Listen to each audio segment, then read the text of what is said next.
Hello students, today we will do chapter 11 Sunita in space. Now in this chapter what they are telling, Sunita Williams is an astronaut. Now what is an astronaut? An astronaut is a person who went to space to research the planets and the different things in the space. तो astronaut कौन होते हैं? Astronaut वो persons होते हैं जो space में जाते हैं ताकि वो रिसर्च कर सकें अबाउट डिफरेंट प्लैनेट्स के बारे में स्टडी कर सकें और जो है बहुत सारी चीज़ें इन्वेंट कर सकें regarding space. She was born in the US based Gujarati family on 19 सितंबर 1965. 1965 में क्या है, जो सुनीता विलियम्स है वो कहाँ पे बॉर्न हुई? US में बॉर्न हुई इन गुजराती फैमिली. और 1969 में बताया जा रहा है कि क्या 1969 में Neil Armstrong went in the space and was the first man to walk on the moon. Neil Armstrong जो थे वो फर्स्ट मैन थे जो कहाँ पहुँचे थे, जो स्पेस में गए थे. उसके बाद उस टाइम जो सुनीता विलियम्स थी उनकी एज कितनी थी? She was just 5 years old. She saw pictures of Neil Armstrong landing on the moon. उन्होंने जो है नील आर्मस्ट्रॉन्ग की पिक्चर्स देखी landing on the moon. But in childhood she loved swimming. पर बचपन में उन्हें क्या पसंद था? उन्हें स्विमिंग बहुत ज़्यादा पसंद थी. She wanted to be a diver. वो डाइवर बनना चाहती थी. डाइवर बोलते हैं जो पानी के अंदर तैरते हैं और पानी के अंदर वो फिर सारी स्टडी करेंगे एनिमल्स, वाटर एनिमल्स के बारे में और उस सारी चीज़ों के बारे में. But she became helicopter pilot. Later on वो क्या बन गई? हेलीकॉप्टर पायलट बन गई and became US navy captain in May 1987 में वो US की नेवी कैप्टन बन गई. Logging more than 3,000 flight hours in more than 30 different aircraft. In 1998, NASA chose her for astronaut program. NASA ने उन्हें एस्ट्रोनॉट प्रोग्राम के लिए क्या किया? सेलेक्ट किया. On 9 December 2006, she went in Space Shuttle Discovery to space and returned back on 22nd June 2007. She spent total of 332 days in the space and currently holds a record for cumulative space walk time by a female astronaut. तो जो Sunita Williams है वो क्या बनना चाहती थी? Driver बनना चाहती थी क्योंकि उन्हें स्विमिंग बहुत ज़्यादा पसंद थी. पर वो क्या बनी? लेटर ऑन उन्होंने क्या ज्वाइन किया? उन्होंने जो है वो एयरफोर्स ज्वाइन किया जहाँ पे वो हेलीकॉप्टर पायलट बनी. उसके बाद उनका नासा में सिलेक्शन हो गया एस्ट्रोनॉट प्रोग्राम के लिए और वो स्पेस शटल के लिए भी स्पेस में गई. उन्होंने कितना टाइम स्पेंड किया? टोटल ऑफ 332 डेज उन्होंने स्पेस में जो है स्पेंड करे हुए हैं. एंड करेंटली उनका रिकॉर्ड है for cumulative space walk time. Walk time का जो उनका रिकॉर्ड है वो क्या है? 50 hours and 40 minutes का. और Sunita went 360 kilometre away from the earth. और जब वो स्पेस प्रोग्राम के लिए गई थी तो वो कितने किलोमीटर अबव गई थी अर्थ के? 360 किलोमीटर.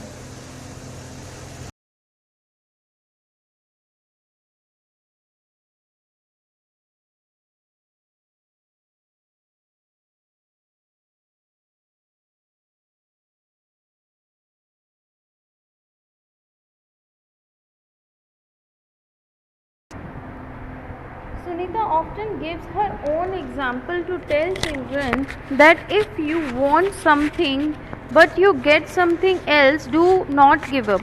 तो सुनीता विलियम्स जो है हमेशा अपना एग्जाम्पल देती हैं कि अगर आप कुछ बनना चाहते हो और अगर आप वो नहीं बनते हैं और आप कुछ और बन जाते हो तो उसमें भी आप अपना पूरी मेहनत करो. Do your best and things will work out. और आपकी जो थिंग्स है वो वर्कआउट होंगी. आपका धीरे धीरे उसी काम में फिर मन लगेगा. इन सितंबर 2007 शी विजिटेड इंडिया. इंडिया में उन्होंने विज़िट किया और वो कहाँ रुकी? शी वेंट टू साराभाई आश्रम में गई. हर एंसेस्ट्रल विलेज, अपनी जो उनके जो दादा दादी के एंसेस्ट्रल्स होते हैं, जो आपके पूर्वज मतलब आपके जो ग्रैंड पेरेंट्स हैं, उनकी विलेज झुलासा गई इन गुजरात.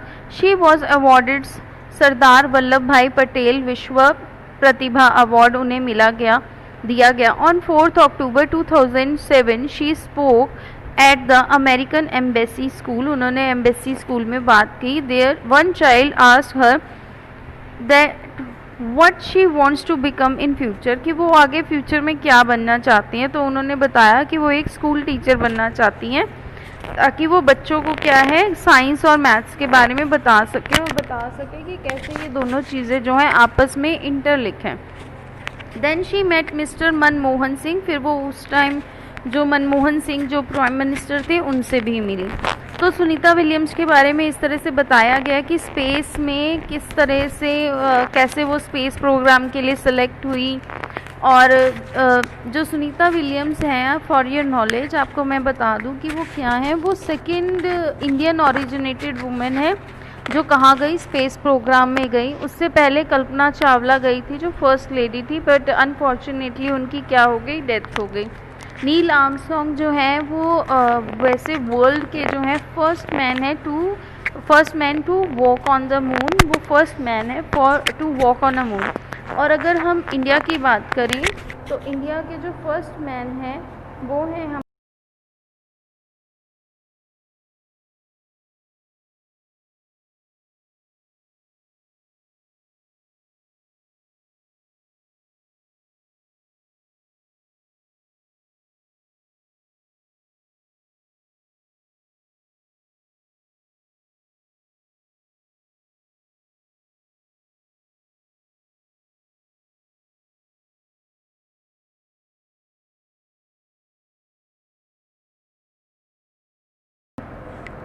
राकेश शर्मा है हमारे फर्स्ट मैन इंडियन जो स्पेस गए. नेक्स्ट सुनीता विलियम्स ने और भी बहुत कुछ बताया कि किस तरह से जो है उनके वहाँ पे जो बाल थे, हेयर्स थे, वो क्या करते थे, एयर में फ्लोट करते थे. जब भी कोई स्पेस में जाता है तो उसके हेयर्स जो होते हैं due to absence of gravity, क्योंकि वहाँ ग्रेविटी नहीं होती इसलिए हेयर में जो है फ्लोट होती हैं चीज़ें. नाउ ग्रेविटी होती क्या है.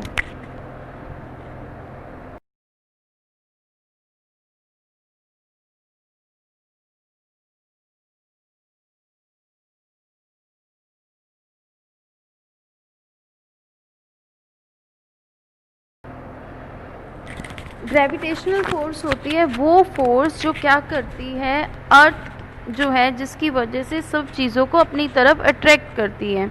तो force with which earth pulls everything toward itself, उसे हम क्या कहते हैं, ग्रेविटेशनल फोर्स कहते हैं. It is the force of attraction between particles and matter.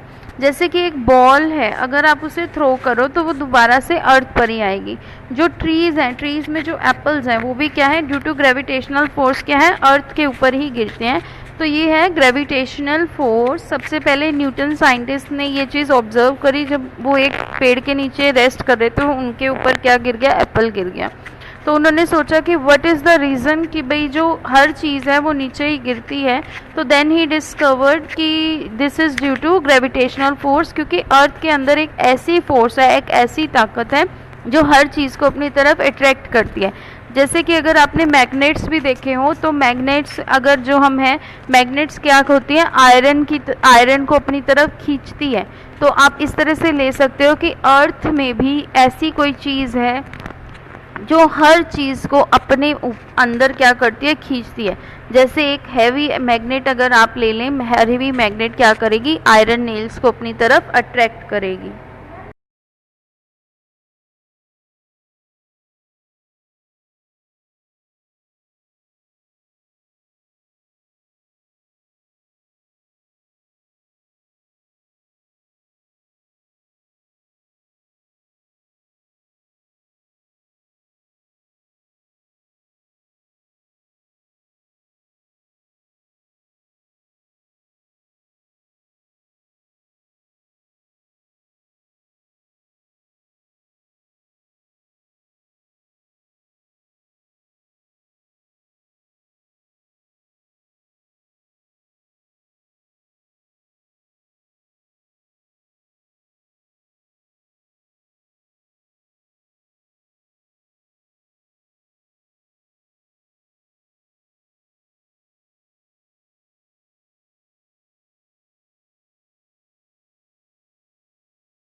Now from space if you look at the earth will look like a sphere.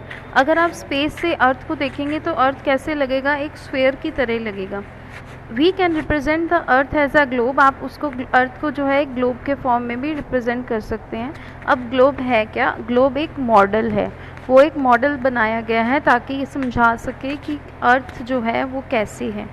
If you see in this picture, this is the picture of a globe, और इसके साथ में ही क्या दे रखा है, एक world का flat map दे रखा है. अब अगर हम अपनी बात करें तो हम जो है इस अर्थ के ऊपर हैं या हम अंदर हैं, तो हम क्या हैं, अर्थ के ऊपर हैं.